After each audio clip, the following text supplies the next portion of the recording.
সব্রজনাথ এসো এসো এসো ব্রজনাথ এসো এসো এসো ব্রজনাথ ডাকিতেছি সীতা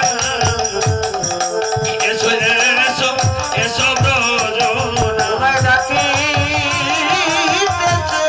সীতা এসো এসো ব্রজনাথ একবার এসে দেখে যাও তুমি একবার এসে দেখে যাও গো একবার এসে দেখে যাও গো একবার এসে দেখে যাও গো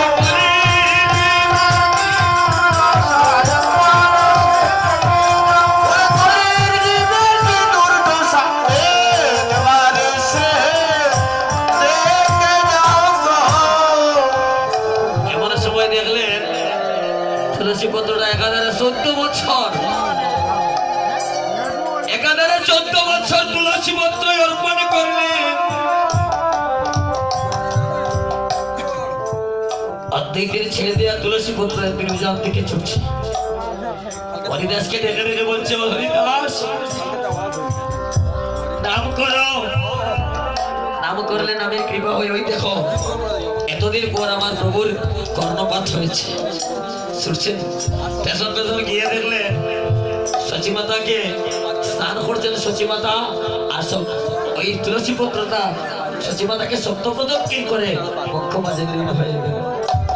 বুঝতে পারলেন এই গর্বে আমার না জানি কোনো মহাপুরুষ আসছে, আমার গোবিন্দের কৃপা হয়েছে। গোবিন্দ ডাক শ্রবণ করছে, মা খুব সুখালি খুব শীঘ্রই আপনার গর্বে আমার প্রভু আসছেন, আপনি ভালো থাকবেন, আমাদের যত্ন করবেন আমার প্রভুকে। তারই 13 মাস পর আমার অনাদিরাদি গোবিন্দ মধুর বৃন্দাবনে নিকুঞ্জ মিলনের পর রাইধনী একাশনে নিদ্রা যাচ্ছে না।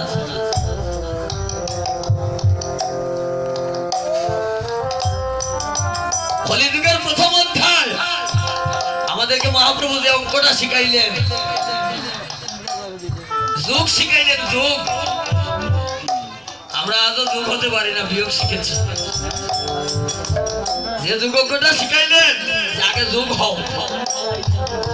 আমরা জানি একের সাথে এক যুগ করলে কত হয়, এক আর এক যুগ করলে কত 2 হয়। কিন্তু মহাপ্রভুর ভক্তি রাজ্যে দেখলাম একের সাথে এক যুগ করলে 1 থেকে যায়।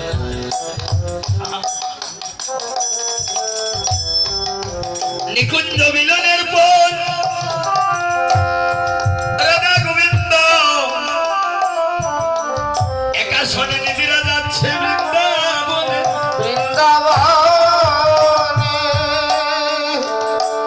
এমন সময় রাইধনী তন্দ্রাচ্ছন্ন অবস্থায় স্বপ্নে দর্শন করলেন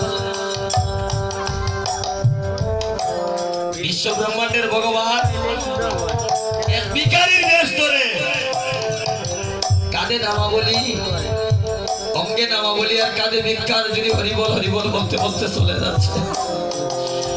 রাইধনী কি করছে, 64 দণ্ড লীলার মধ্যে যে 62 দণ্ড কৃষ্ণ চিন্তা করে আর 2 দণ্ড নিদ্রা যায়। নিদ্রায় স্বপ্নে গোবিন্দকে দর্শন করে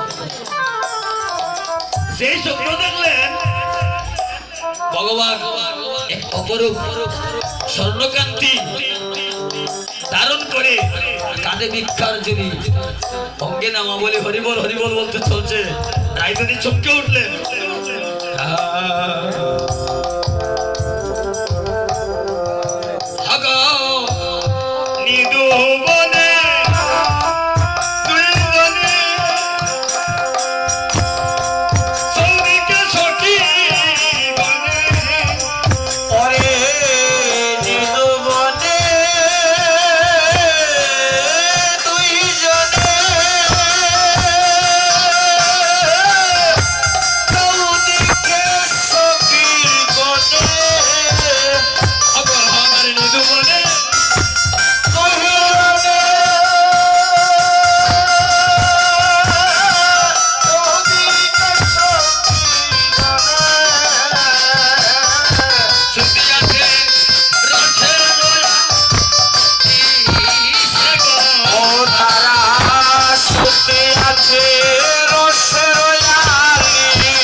এই স্বপ্ন দেখলে